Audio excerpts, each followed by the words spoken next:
How's it going, everybody? This is Beat the Bush. This is make your own button machine. When I was in college, I had some friends that would set up booths at conventions and they would sell their own buttons with their own designs on it. This is one of them, and at first you might think, oh, it's made out of plastic right here, but then the important parts are still made out of metal. I'd like to thank BeamNova for sending this machine to me for review. I have to say that I have absolutely no need to make any buttons at all whatsoever, but I am very intrigued by the way the mechanics works. It's like an all-in-one. It makes it so that it's very streamlined. You press it once on the left mold, you shift it over to the right side, you press it again, and out pops your button. How does this work? Today we're gonna zoom into this, look at the mechanics of it, how does it all get fitted together, and this would be interesting. First of all, this machine can do 3 sizes. This little button one, this middle-sized button one, and a really big button one. All have pins on the back, and then there are 3 sizes of the molds.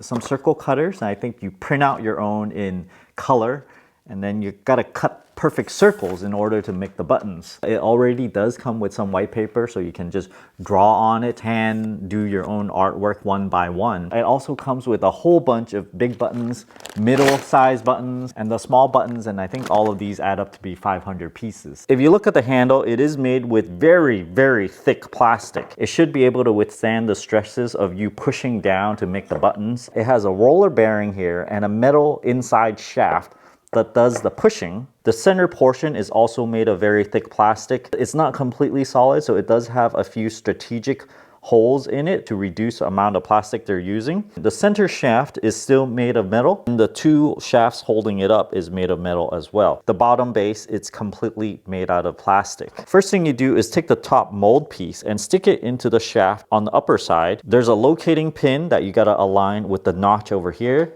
So you put that there. Then you slide in the bottom mold. If you try to slide it in, this pin will keep you from sliding it in all the way. So you need to turn it counterclockwise, push it upwards, and then you can slide this easily through. And now it's captured on both sides with these locating posts right here, on the one side and on the other. But to keep it from falling off on either side, you put these locating pins also in here. You just drop it in. You don't have to put any screws on it. So when you move it onto one side, this pin keeps it from going any further. And so all the stresses goes on this pin. On the other side, the same thing. You have the hole here and it comes with these little pins and you just drop it in, and it also keeps it from going too far to the left. So when this pin is in there, this pin comes up to this little notch over here and hits this, and this is what keeps it from going further. Now these posts actually does something to the top mold. When you push it all the way to one end, it rotates this all the way to the right. When you pull it, it rotates this guy all the way to the left. What does that do? If you rotate it to the left and push it upwards, you can see it goes all the way in, but when you rotate it to the right, it no longer goes up. We'll see what kind of operation this does when it pushes down, and what kind of operation this does when it pushes down. These are the pieces of making a button. You need a little pin backing so that you can pin it onto your shirt or whatnot. You need this little metal piece. It's pre-formed, there's a lip to it, and you essentially put that right here. You have a piece of paper. We can do our own design. Just gotta make sure your design is within this little circle so it will show up on the button. Let's just go Beat the Bush.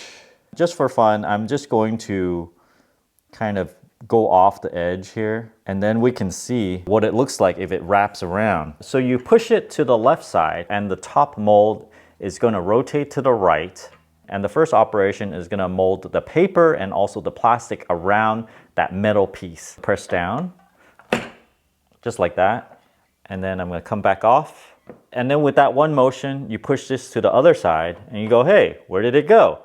It's stuck underneath this right now. The paper and the plastic is wrapped around the metal piece. The metal piece is not deformed at all right now, so it stays stuck to the top mold for now. If you turn to the right and you press this, the center portion of this mold is going to press this whole button out. Now we have the backing. It's going to put this right here. Make sure the pin is oriented the way that you want it to. And then as you push it to the right, it turns this to the left. And then we push it slowly down. The first portion here pushes the button out of the top mold. The second push, it's forming the metal piece.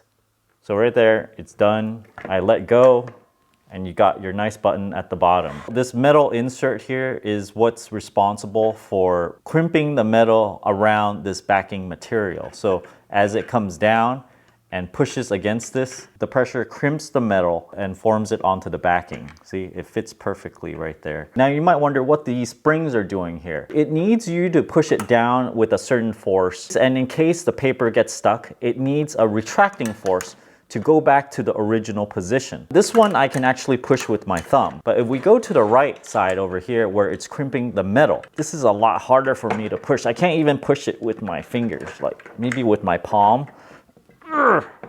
Like that. And these springs down here is what causes the retracting force for this to return to its original position. This is the circle cutter, and I can remove this to expose the blade. This is one of the example paper pieces, and it looks like it wants you to cut a circle the exact size of this plastic circle here. And so I can turn this and move this little cutter piece all the way to the edge of this plastic.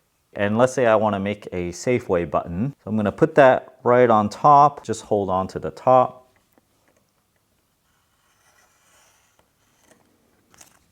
And we have a nice circle. So we're going to do it one more time. Put the button on, put our design in there, put the little clear plastic piece. This is the mold that's going to push down on this. The button without the paper stuff.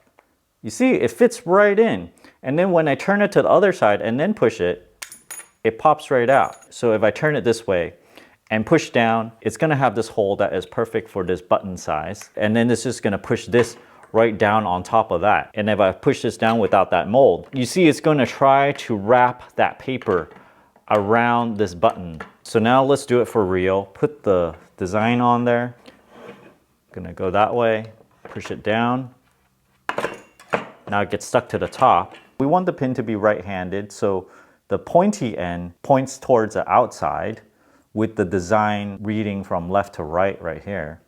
So we're gonna put that in right there. Now this button is not pressed yet. It's just sitting right on top of this metal mold, but as you compress it, it's gonna push against this edge and it's going to try to squeeze this edge in as you go down. And as you push everything down, this crimper, it's gonna wrap around the bottom piece. Let's do that now. We go in, it turns this to the left, push down, it just ejected the top button onto the bottom, and now it's doing the crimping action. Crimp, out comes the button. So there you have it. Got my buttons put on. It's actually quite fun when you can just like find anything you want that's on a piece of paper and you want to buttonify it. This product is down in the video description below. Don't forget to give me a like and subscribe for more. Thanks for watching.